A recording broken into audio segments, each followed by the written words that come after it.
What's going on, you guys, and welcome back. It's Elio here with another video. In this video though, we're going to be talking about some of the Nat 1s that I hope people aren't sleeping on, because as I've been playing through the soft launch, I actually have been sleeping on them, and even just like investing in one drastically changed up my gameplay, and I was like, wow dude, congratulations, you played yourself. But right before we begin, I just wanted to let you guys know that if you haven't checked out the subreddit, please go on over there. I do have a beginner guide in the work here, and I do hope to have that out here pretty shortly, video wise, but it's being updated every day. I also have a dungeons list, I have characters tier list, and there's just a lot more coming, so definitely check it out if you have the chance. It's reddit.com/r/Eroica, and let's go ahead and dive right into it, you guys.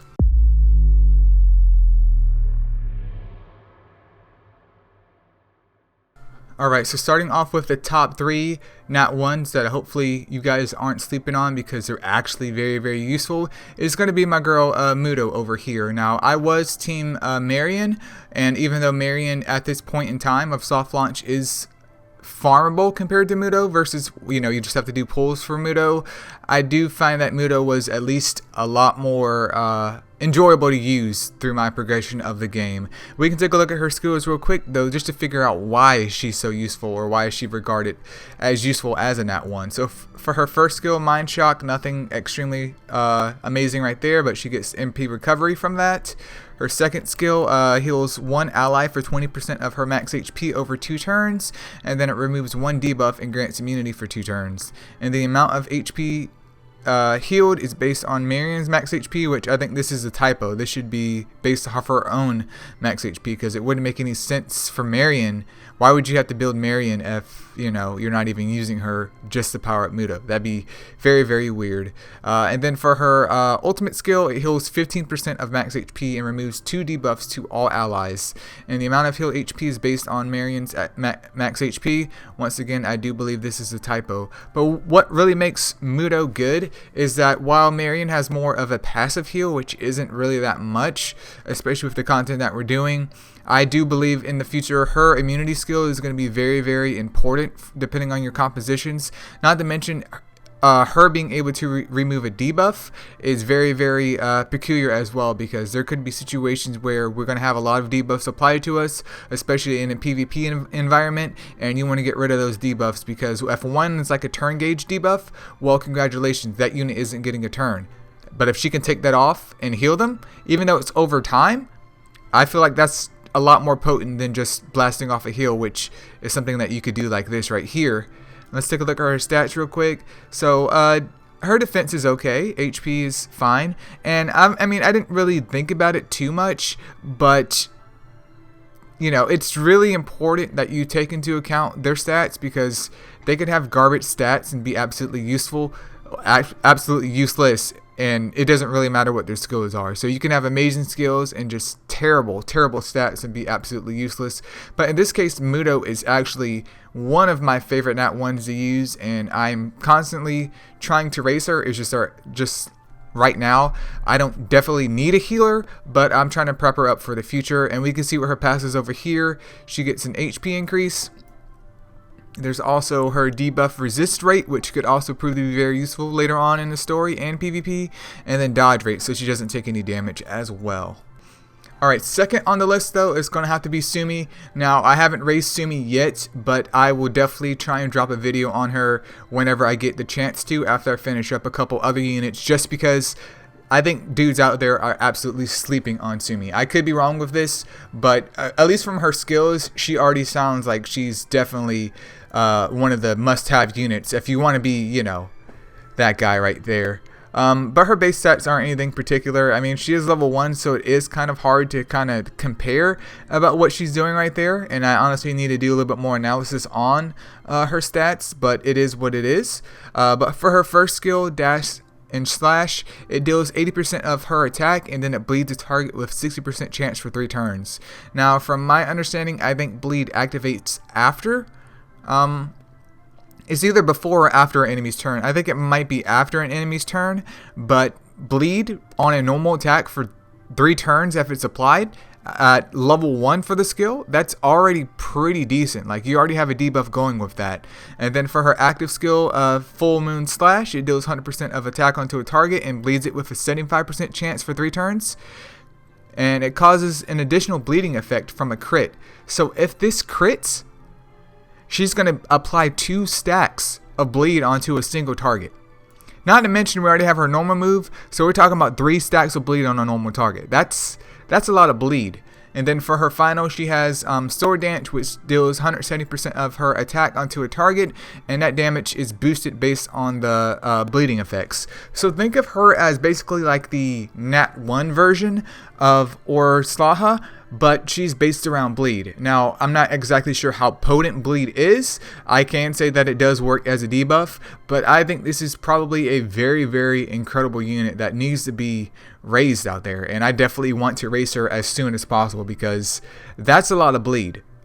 That's an extreme amount of bleed, and hopefully there's some cheesing that could go on there too. If not, she could be part of like the fire debuff squad, which I'm planning on making. But let's take a look at her passive skills real quick. So she has Talent of the Gladiator. This increases her base attack, which is very, very important. This is just a debuff hit rate. Well, increases debuff hit rate. So my assumption with that is just her having a higher probability of her debuffs being applied versus not being applied.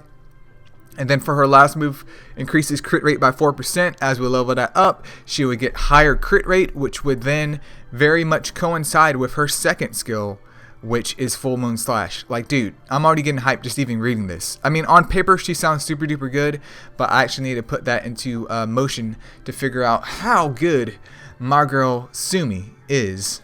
Alright guys, and then last but definitely not least is the girl I was sleeping on the entire time until one of my good boys over there in my Discord had let me know the truth.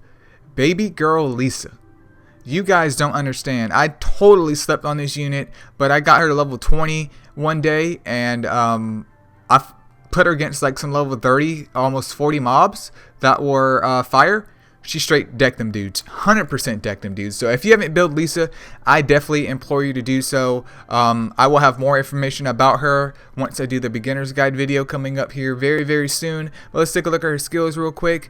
So for her normal attack, she has Challenge to Duel, and this deals 100% of her attack and taunts the target with a 70% chance. So if she hits with this move, obviously the damage up there is pretty decent to be 100% starting off already.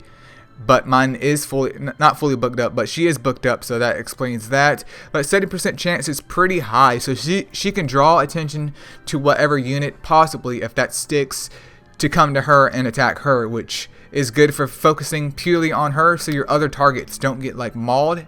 And then for her second move, counterattack, this deals 130% of her attack, because mine is at level 2, onto a target and taunts it for 1 turn.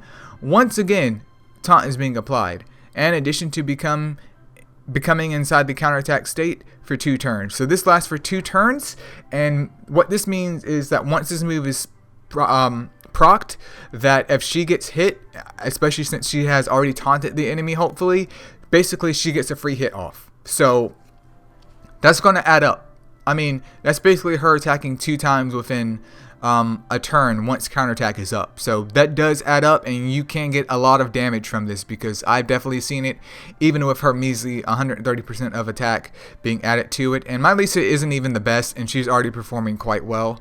And then for her ultimate move, Finish Attack, it deals 160% of her attack onto a target and lowers its attack by 60% with an 80% chance for 1 turn. That's once again phenomenal. That's a really good boss buster right there. And you will see Cass Carson over there in stage 314. This could be very, very problematic if you don't have Lisa, just for the simple fact that he hits like an F word, and if you don't have a healer or someone that can mitigate that damage or try and nerf his damage, you're in for a bad time. But I don't sleep on Lisa like I did, because you will realize she's actually a big smiley face. And then her passives over here, it just raises her attack up, which is very, very important, because we get more bonuses from that counterattack, because we're getting basically a free move right there.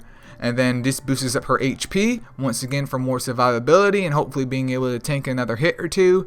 And then for the last one, she gets damage reduction rate, which once again just goes more to her towards her survivability. And the reason why Nat 1s I think are very, very important, especially at this point in the game, is that while they cost the most to get to 5 stars for Ascension, they're the easiest ones to come across of. And Lisa also has her own mission that you can spam, so getting her up there isn't that difficult at all. Like, I do have plans to send mine already, I'm just a little bit short, but she's definitely going up there because so far I've definitely enjoyed her. She has a cool design, overall cool animation, and come on you guys. And here's one last one, even though I know this was 3, I just wanted to bring her up real quick because she has been kind of giving some interest over there on the Discord. It's going to be Chloe. Now, what's interesting about Chloe is her ability to do damage depending on if an enemy has been taunted or not, but I believe at this point in time it's kind of broken because I don't think Lisa's taunt really applies to that.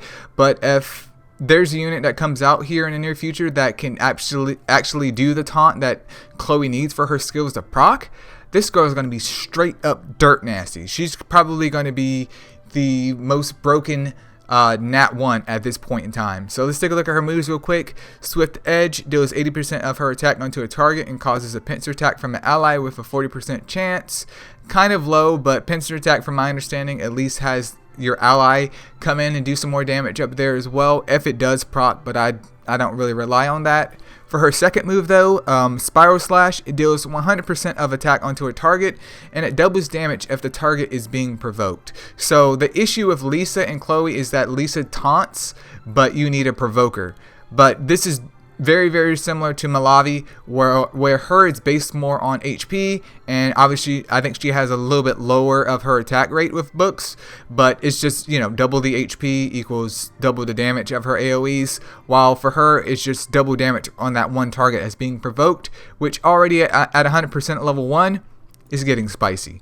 And then for her ultimate move right here, it deals 170% of her attack onto a target, and it doubles damage if a target is being provoked and increases attack by 60% for 1 turn. This is where it gets a little bit hectic right here, because can you imagine, especially in a PvP or PvE situation where you're taunting, or shall I say provoking a unit, and then you decide to slide up in here with Chloe? Not only do you do 170 times 2, which is like what, 340% unbooked, but she also gets a 60% attack boost as well for 1 turn after that.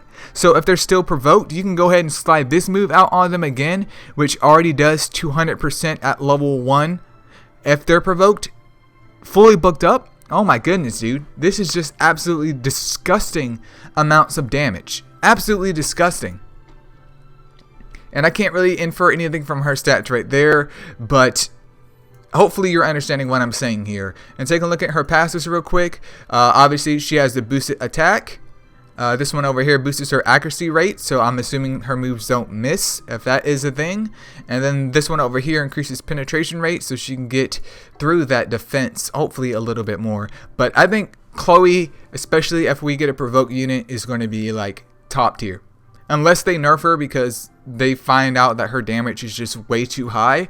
I think she's going to be pretty top tier depending on how her stats go ahead and fill out. But that's pretty much it for this video, you guys. I just wanted to bring up a couple of other characters that I kind of missed during the beginning of the game. But as I've been communicating with you guys a lot more on the Discord and, you know, just editing things and figuring out the way that things work, there's a lot to look forward to. But once again, this is just one man's opinion.